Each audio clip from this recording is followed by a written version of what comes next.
Last time I bought the unstoppable force of a 1.9 TDI Volkswagen Passat, but I also hit the immovable object that is questionable maintenance. As you can imagine, in the eventful life of this vehicle, most of the owners were trying to save each and every penny on maintenance and repairs. So you end up with some pretty unholy results, more of which you'll be able to witness in this video.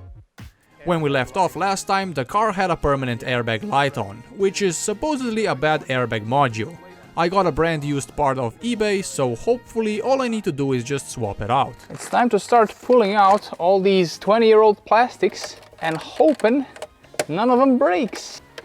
Okay, one out. Is it broken? It is not. Yes, good. Cage and everything came out. Am I gonna know which one was which? Yeah! Okay. Oh.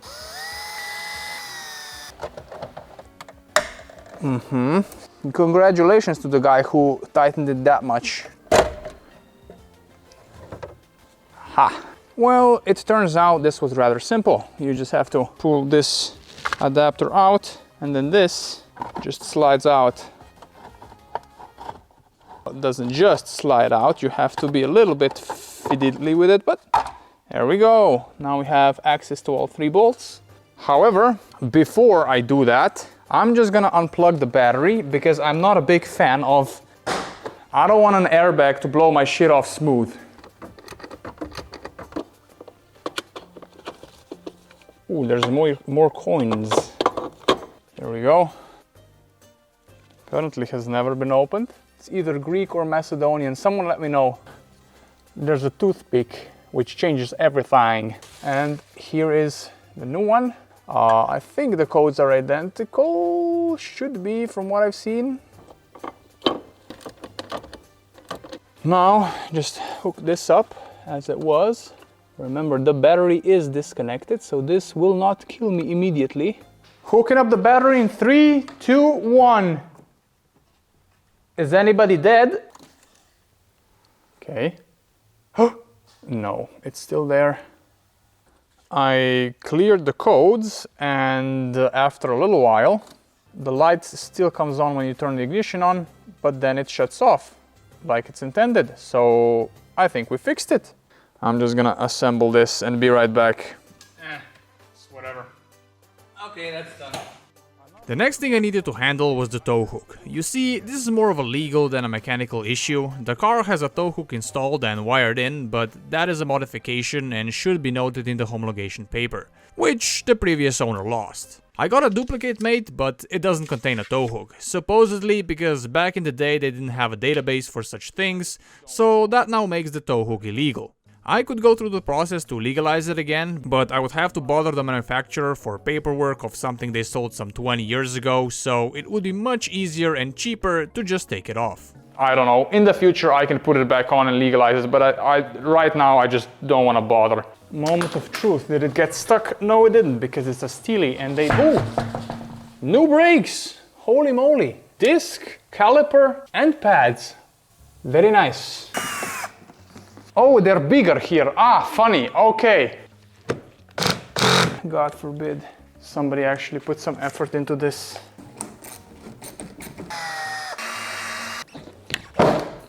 Oopsies. Okay. Alrighty.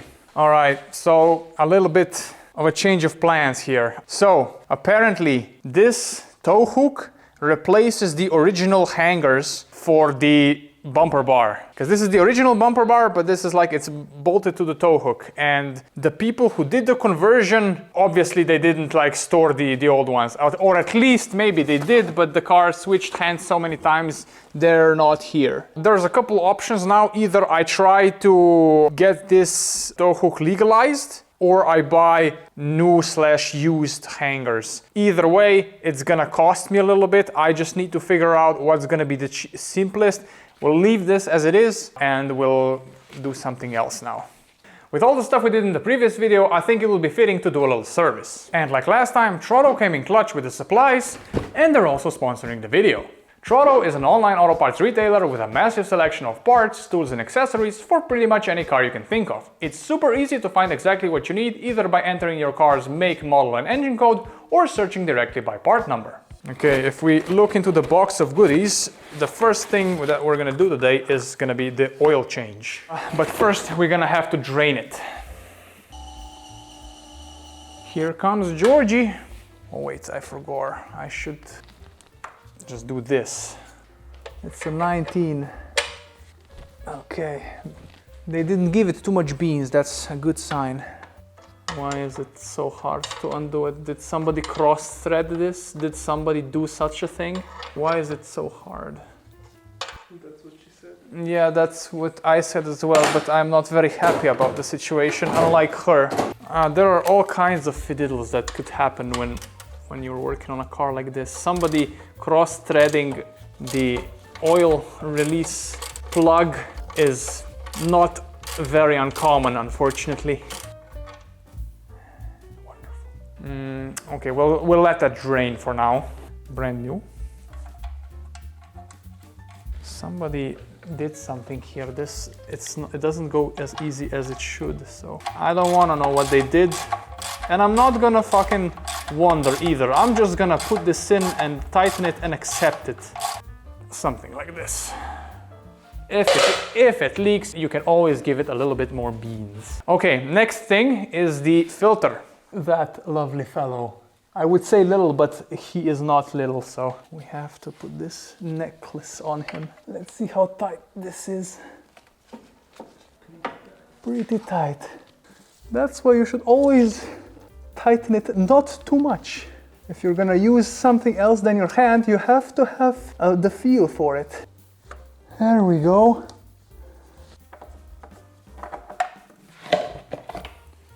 Big chungus, the biggest of chunguses. It's very important to fill up the filter with some oil. Otherwise, you're gonna get screamed at by people on the internet. No, but seriously, I used to not do this, but like you think about it and there is actually no downsides to doing it, so you might as well just do it. All right, now we put the filter on and we call it a day. What we do is just we take a little rag and we tighten it by hand as much as we can, and that will be plenty. We pour the elixir. But we're gonna start it now for a little bit to fill up the oil filter completely, and then we're gonna check again and add a little bit more if need be. Order up.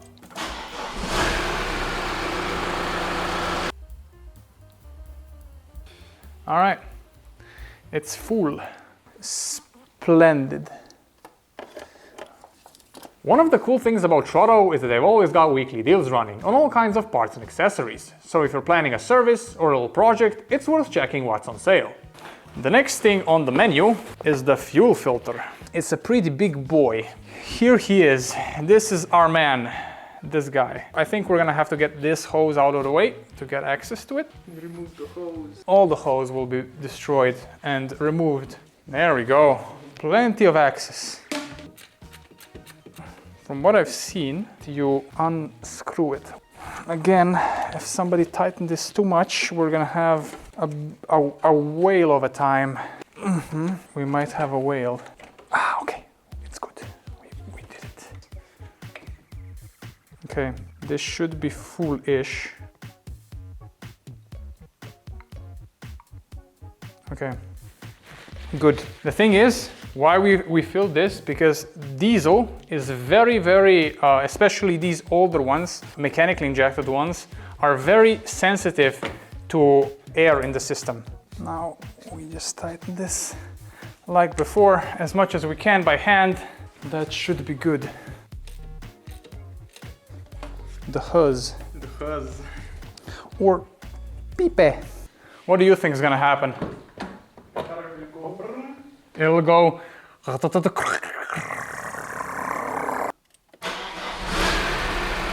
like it ain't no thing. The TDI does not give a fuck.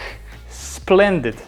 Another cool thing they offer is their compatibility verification service, where at checkout, for a great price of free, they'll check your purchase against your car's VIN to see if everything fits, and if not, they'll suggest the right alternatives, like they did to me when your boy ordered the wrong filter. For the last piece of the puzzle today, we're gonna replace the power steering fluid, because the pump has been a little bit whiny lately. We got the tank here. There we go. It's very dark in here. There we go. It's gonna piss the smelly fluid everywhere. Show me the money. Smells of fish. Okay, I'm going in. Ooh, all right, I'm in. What I'm gonna do, I'm gonna start turning the wheel, and you're gonna see fluid should be coming out of the pump. Is this a little shorter than the other one? A little, yes. It'll be fine. Here we go. Just a little bit more and we're done. Crack one out for the boys. Pour it in. I'm gonna spin the wheel. You watch and it should go down.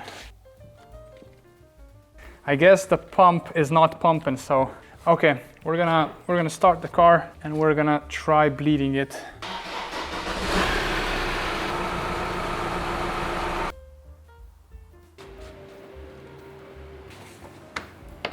There we go, done. Trotto also offers fast and affordable delivery as well as competitive prices. To make them even more competitive, go to the link in the description below and use the code WONDERFUL25 at checkout for a one-time 10% discount. Let them know Zaki sent you. And thank you very much, Trotto, for sponsoring the video. We are continuing the Passerati fiddles, all the important stuff for the tech inspection. If we check, the horn works, front wipers works, front washers also works, but then when we come to the rear wipers, it's not working. Not one nor the other. Maybe it is just simply that it's not connected. That's probably just wishful thinking, but you gotta stay positive or else the shit boxes win. Ooh.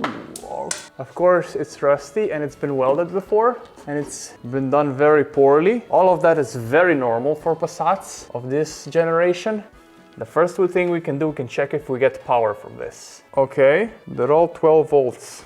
After fiddling with several different electrical components, that's the ECU. I don't think we're supposed to be here. I've determined that everything should be working and the problem is probably the wiper motor itself. Oh. Oh. Oh, Diarrhea Dave. Can you even spin this still? The fluid leaked into the system and everything got corroded. This is all rusted. I'm gonna see if I can get another one because I kinda don't wanna fuck with this. I'm gonna activate the rear washer.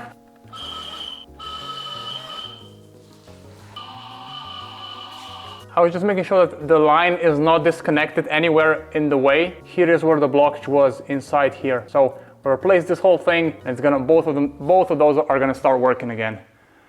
Before we go fixing everything, there's one more thing we need to diagnose. This window is falling down. It lasted just until I got home and then it started falling in. Wonderful job by the previous owner. So let's have a little look inside. Somebody already did unspeakable things to this piece of plastic. Ah, a self-tapper in here. Wonderful. To be completely honest with you, I think I prefer like weird, fucky French fiddles instead of fixing someone else's mistakes. Show me what you've got. Oh, all right. We've got cheese, aka insulation foam. They filled this in so the window doesn't fall in. An absolutely barbaric move. And then this is some kind of silicone or something. We'll give it ignition and we'll see what happens, if the motor makes any noise at all. Ah, so the motor still works. Let's see what's actually behind the panel. Yeah, this was rewired, of course. I'm starting to believe that the previous owner wasn't such an upstanding fellow as he spoke to be. He could have mentioned this. I noticed it was broken, but he didn't say what he did. Yeah, it's broken and it's wound up in here. The pieces, and I'll order the new mechanism, and then we can move on with my life. We got a new window mechanism. I cleaned the cheese out as much as I could. Here we are. This new mechanism is looking a little bit different, but I think it might still fit. Here's the motor. It's one of those drill them out. Oh yeah, mate. Everything is going smoothly so far. However, now comes the important part. Come on, you bugger. Driver of screws, if you will. And he does drive them. Oh yes, he drives them rather well. Okay, hopefully this works. As you can see here, the window has got a little hole here, and the mechanism also has a hole here. There would need to be like a pin, but of course, because the previous owners were animals, they lost/broke this, so I had to get creative. This is what I made. It's a piece of rubber hose. Since it's rubber, it's not gonna slip out so easily.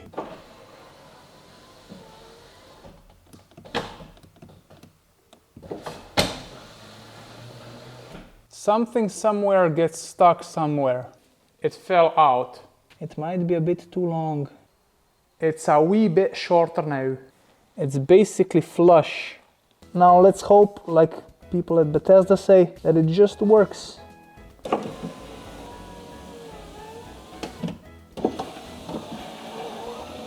The thing works, what can I say? Is it still in there? It is.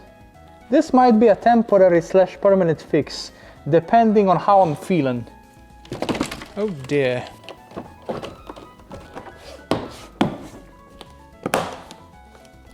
Stick delete officially done. We also got another piece of the puzzle. Ta-da! Interestingly, this one also has like screws in here. It's not riveted. Let's put this boy in. And you, sir, will take his place. That's already a good sign for dessert.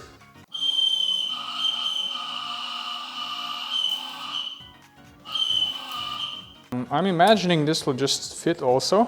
It does. Wonderful.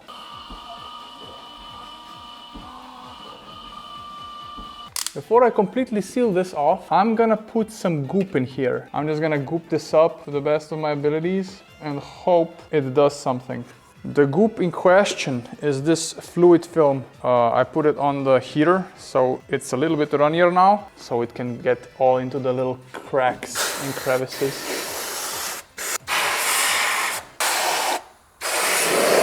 Also a little update on the tow hook. Apparently it is in the system. I talked to another guy and he said, yeah, it is in the system. I don't know why it's not in the new homologation paper, but apparently it's legal. The motor vehicles department in our country is a little bit of a wild west sometimes, and this is one of those occasions, I guess. So I won't be taking it off. I will be replacing this plug though, because they might say something about this. Well, that's something. 2 and 3 and 4. I'm just hoping they'll all stay in there.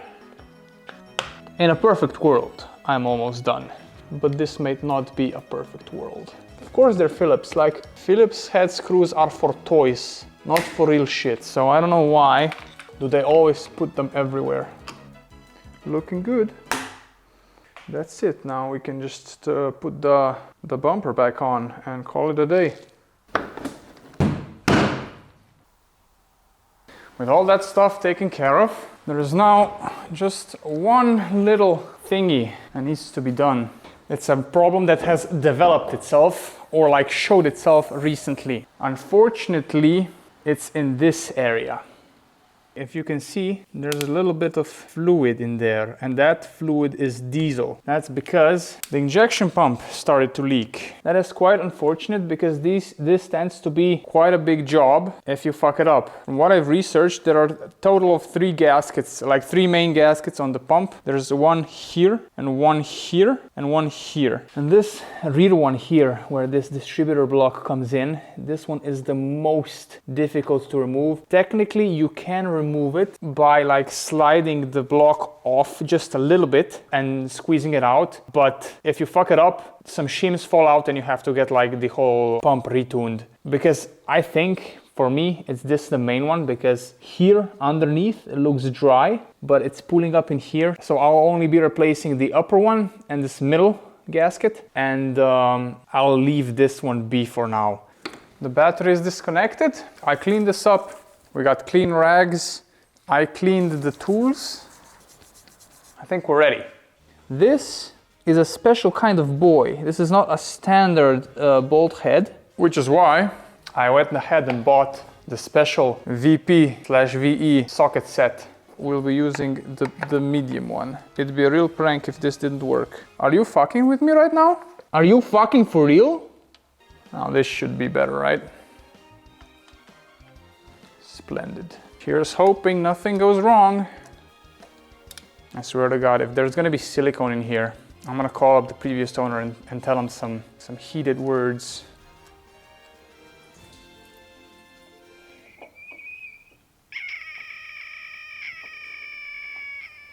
That's the screams of the damned.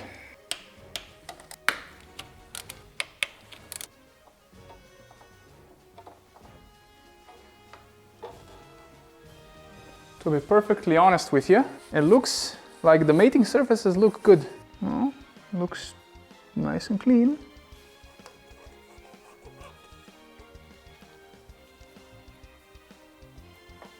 We got the whole VE pump sealing kit from Bosch. Okay.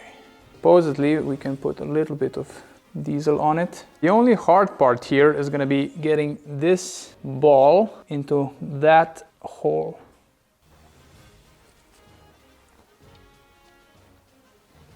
I think that's it. This is the one that started leaking. Quite a bit of corrosion here as well. I cleaned it sort of as much as I could.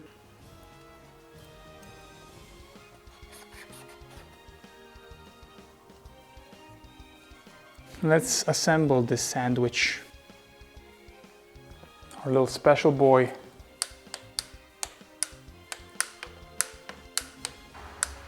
And with the pump assembled, it was time to test it out.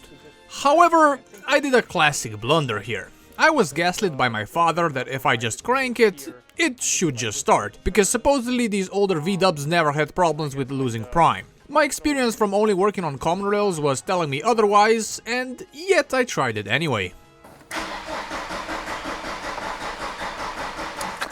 And because I don't have plot armor, it obviously didn't start. So now I had to get fuel into the pump and get the air out of the lines. What a surprise! Who'd have thought?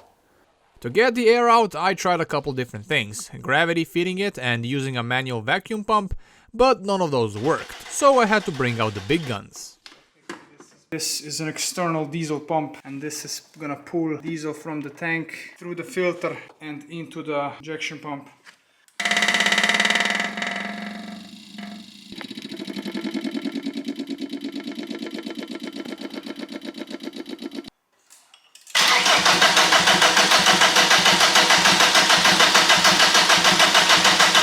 I'm gonna take the pump off again, like the top, and see, because I fucked something up apparently, because... Oh yes, yes you did. You see, while most of you have been casually watching me replace these gaskets, there are some of you who worked on a Bosch injection pump before and have for the past couple of minutes been screaming, writing comments, or just clicked off the video entirely. But worry not, if you're still here you can delete that comment now, as I'll tell everybody exactly what I fucked up. You see, the cover of this pump doesn't have bolt holes, it has bolt slots, because by moving the cover back and forth, you adjust how much fuel is being injected. Unlike a gasoline engine, which needs a very precise fuel ratio to run good, diesel doesn't really give a fuck. It'll run whatever you give it. Too much it'll smoke black, not enough and it'll smoke gray. But this setting is very sensitive. And when you're taking the cover off, you should always mark it and put it in the exact same spot. Because if you move the cover too much to one side, it won't run, but if you move it too much to the other side...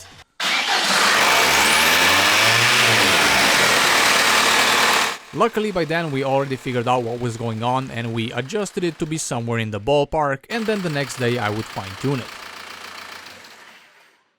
We now have to adjust the position back and forth because it's running a little lean now. I'll get like a phone to display the value from the scanner. I'll just slowly tap it very slowly and get it into the right position. We got the dongle in there, partying. Let's just start it. Yeah, it would be great if you fucking put it in neutral, you absolute fucking dingus. It doesn't start that nicely.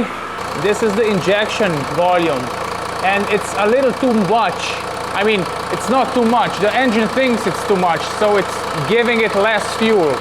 So we're gonna change that so it's somewhere around 4.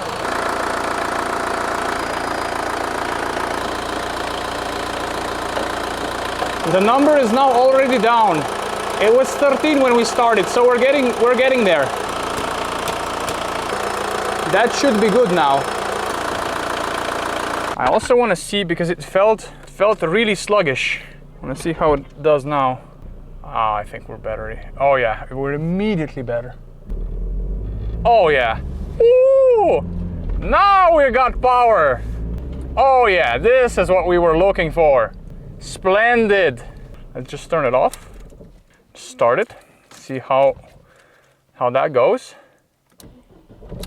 Oh yeah, starts immediately. Yeah, okay, we fixed it. All right, let me just show you the mark. There it is. You can see that it barely moved. You can see that the pump is a little bit towards the rear, maybe 1/10 of a millimeter, or even smaller than that. But yeah, now it runs like before, or maybe even better. That was luckily the last big thing I had to do. As far as little things go, the brakes, even though they were new, they needed to be cleaned up and lubricated. I replaced one ARB end link, which was worn out, I adjusted the headlights and replaced some bulbs. With that, the car was ready to take on the tech inspection. The tech inspection institution. And the verdict is in. We passed, boys! We passed! So now the Passat can hit the streets in all of its glory and fulfill its wheelbarrow duties. Also, since the weather has drastically changed in the last couple of weeks, it will now also be tested as a winter beater, and I have to look forward to some pretty gnarly cold starts. But that's going to be all for now. Thank you very much for watching the video, I hope you enjoyed it, and like always I wish you a great rest of your day.